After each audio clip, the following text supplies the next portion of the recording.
Hey everybody, as I've mentioned before, I've decided to get a GoPro and mount it on my head and start doing some videos where I can have my hands free and actually be able to maneuver around and show you what I want to show you.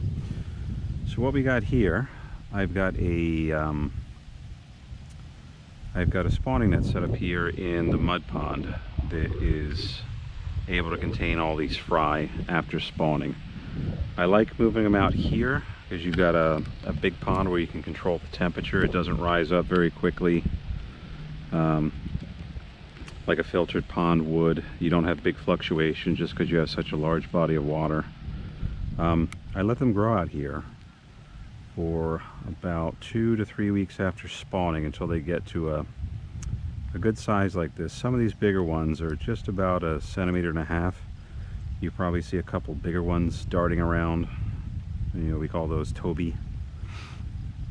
They're going to be pulled out of here. They're not going to be allowed to be released into the bigger pond. But what I'm going to do here is I got my trusty white bowl that I got from Daiso, which will show you the koi very well against that white background. And I'm just going to pull a few up so you can see them. So a couple will probably just slide in there like that. Let me see if I can use the culling net and get a couple more. There we go. Seems like I'm not quite getting the amount of kuroko that I want. That's a little better. Okay, so you can take a look at this and you're probably going to think my numbers seem a little bit high, but the kuroko rate, or the black fry rate on this, is about 50%. It's higher in here just because I managed to net up some, you know, non-kuroko, or the ones that are like orange or white. But you take a look at these guys. Like I said, these are about 2.5 weeks old. I spawned them using a Dainichi female. It comes from the Gachapin line. It's actually, I think, kind of old now. But I used it with an Isa male and actually a Sakai Fish Farm male as well. So 2 males against that. And we got very good fertilization, and yeah, most of the eggs, I'd say probably 70% were fertilized in a natural, you know, spawning. So I think that's pretty good. And I'm really looking forward to what we get out of these. You take a look at a couple here. If you just look at the kuroko, like this guy right here, if you can see him, I don't know how well you can see him on the video. We'll have to edit that later and take a look at it and just see what we see on the big screen. But you can see he's kind of got a white mouth break. I don't know if you can see that. And towards the tail, you can see that it's also white there. So he's not pure black. So when these get to about maybe 5 centimeters, 6 centimeters, you're going to see that they're going to get some sort of red pattern. It's going to look like brown at first, but as they grow, it becomes more and more orangish. Then as they continue to grow, it'll get red, and they'll turn into proper Showa. Like this guy here, you can see the same thing on him, and you can kind of see where the pattern's breaking up. The female had a very light he pattern, and it's very well distributed throughout the body, so I'm kind of hoping that you know, will pass on to the fry, but it's usually not really a pattern thing. It's just kind of my own hopes there. But let me see if I can pull up a few more after we let these guys go. Just give you a kind of better overall perspective on what we're looking at here. I think he got caught. I think in total here we probably have about 70,000 to 80,000 fry was what I estimated it at. It could be a little high, it could be a little low. We're just going to have to see. But I think come the time that we pull these up, and again I got I got all red ones. By the time that we actually harvest these in autumn, I think there's a dead one in there. I mean, that happens. I think by the time that we harvest these in autumn, there we go, that I'm going to have a few that are going to be pretty impressive. I just got a good feeling. It was a good female and 2 good males. They were both good. So looking forward to see what that brings, and if it works out, I'm definitely going to spawn again next year.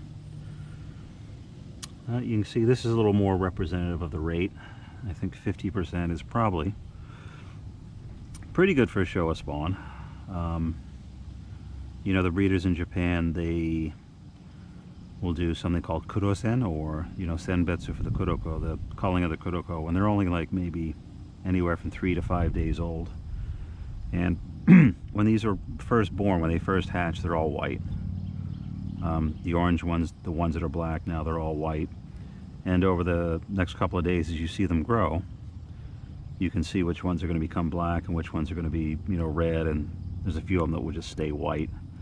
You can see that. So in Japan, they do that selection pretty quick off and only put the black ones in the pond. I don't do it quite the same way they do. I mean, there's a couple very simple reasons behind that. The first is I just don't have the manpower. You know, this isn't really a commercial operation. This is just something I'm doing as a hobby, which I kind of hope to make it a little more as a hobby as I go on and get better at it and get a little more experience. But right now it's just, you know, it's just for fun, and, you know, something to take up my time. But what I do is I'll select these by hand with a small culling net, and I'll just go through them. I don't take out all of the orange ones.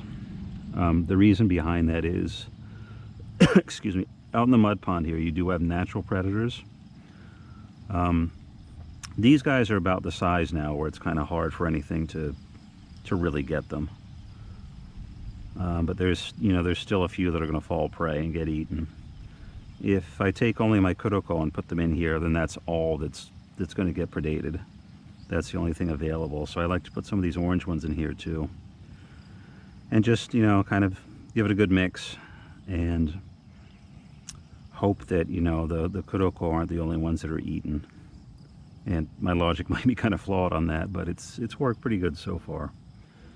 We just kind of have to see how it's going, but I'll definitely take all these Toby out of here before putting them in the mud pond, because this mud pond right here, you can't see it at the moment, but I've seeded it with a Daphnia. If I come out at night, and I might do a video at night where I come with a flashlight and shine it into the water, you can actually see all the Daphnia swimming around, then you would get an idea of what they're going to have once they get in. These big ones, they'll just absolutely go to town, and if you think they're big now, they're going to get like 4 or 5 times the size of the other small fish. So I really don't want to put them in there together, and you can see they're kind of chasing some of the fry around now, so I have to get rid of them. They weren't doing that before, but they're getting to the point where they can do it now, so that becomes a problem. So here's what I'm going to do. I'm going to dump these guys out, and you just got to get the bulk out, and you go through and wash the ones that cling out. I think that's good. And I'll put this guy up towards shore. So I'm going to show you some sanke in a moment.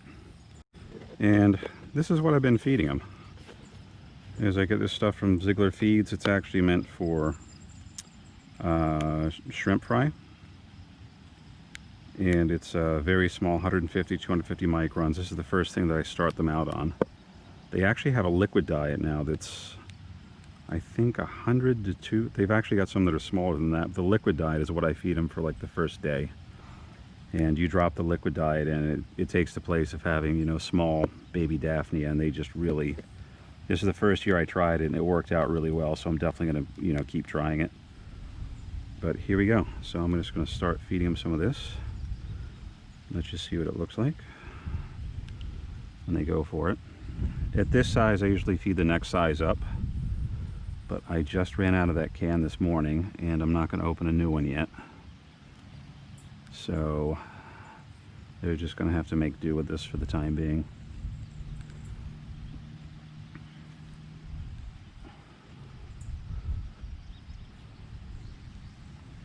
But they should be getting this 5 times a day. Since I got them in the mud pond and I have to put on reef shoes to get out here, I don't quite do it that much on some days. Most days I try to be really good about it. And you know, it's, you either follow it and do it every day or you don't, and if you don't, you definitely see the lack of results. But I don't know if you can see one here, this guy. You can see he's starting to develop this black one here, he's starting to develop his pattern. Where you can see it's like white, black, and maybe a little bit of brown. So that kind of gives you an idea of how they're gonna go. But we'll see. So it started to rain now, so I'm gonna put this stuff on shore and I'm gonna come back and just start releasing a few of these guys.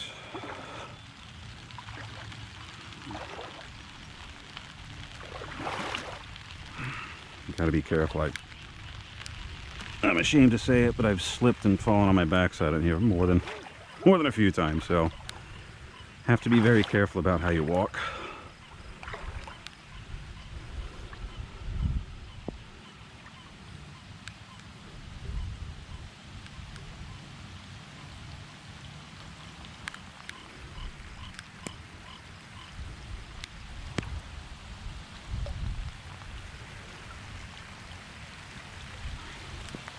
So just a few of those. And I'll probably come back tomorrow when I have more time and do a little more proper of a selection and pull out some of those orangish ones. But the ones that are lucky enough to get out tonight, this pond is just absolutely full of Daphnia. So they're going to get a little bit of a head start on the other ones. And probably after about 4 or 5 days, I'll start throwing a larger mash meal in here as a supplement until they get about, maybe, think about 2.5, 3 centimeters. And I'll take a look at them again. And then probably from that size, what I'll do is I'll go up to like a micro pellet. But that's it for now. I'm going to try and go over and take a look at the Sankey. Had a pretty good spawning with that this year too. And I'll show you what we have there.